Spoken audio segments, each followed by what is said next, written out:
13 তারিখ আর কি আপনার একটা ফিশারি অফিস থেকে একটা মৎস্য মেলার জন্য আমাদেরকে বলা হয়েছিল আর কি।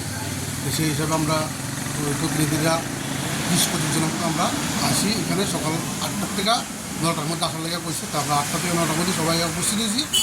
তারপর দেখা গেলো যে গাড়ি আইলো না, তারা বলছে টাইমটা একটু হয়েছে, ব্যতিক্রম হয়েছে, টাইমটা চেঞ্জ করে হয়েছে। চেঞ্জ করেছে কটার সময়? 12টায়। তারপরে 12টার সময় আমরা করে দিলাম বৈদ্যুতিক গাড়ি আইলো, তারপরে আমরা উঠলাম। তারপর তারা অফিসটা পাইতেছে না, অফিসটা পাইলো 12:30 রওনা দেওয়া হইলো। তো সকালে 9টার সময় এলাম, কেউ খাওয়া দাওয়া নাই, এই হিসেবে কথা করতে করতে 12টা রওনা দিলাম। দেওয়ার পর জিজ্ঞেস করলাম আমরা খাওয়া দাওয়া, তারা হয়েছে কয়েছে তোমরা নিয়ে লেম্বু চড়াতে খাওয়া নিব দুপুরে লাঞ্চ করা নিব। ঠিক আছে চলো, আমরা সবাই গেলাম। যাওয়ার পরে দিয়ে গেলাম লেম্বু চড়া, গাড়ি থামাইলো। তারা অথরিটি তাদের যে সুপারভাইজার আছে রাজীব ঘোষ, তাদের কইলো যে স্যার তারা তো আমরা তো লেম্বু চড়াই করছি, আপনারা তারা খাওয়া দাওয়া ব্যাপারটা।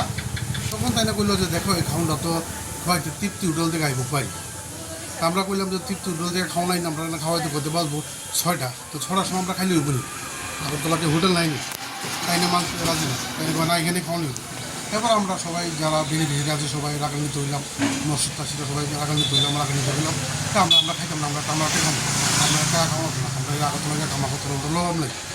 এই কথা আমরা আগে ফেললাম, সেখানে গেলাম, ইয়ে সেটা যার যার মতো তারা খাওয়াইছে। আমরা কয়েকজন আছি না খাইয়া আমরা ফিরত আগে বসে আর কি। তো এই যে ফিশারি অফিসের এমন ব্যবস্থাপনা করলে তো যারা মৎস্য চাষ শেষে তাদের খুব মনে আঘাত হইব। আঘাত হলে দ্বিতীয় দিন প্রোগ্রাম করলে কেউ যেত না।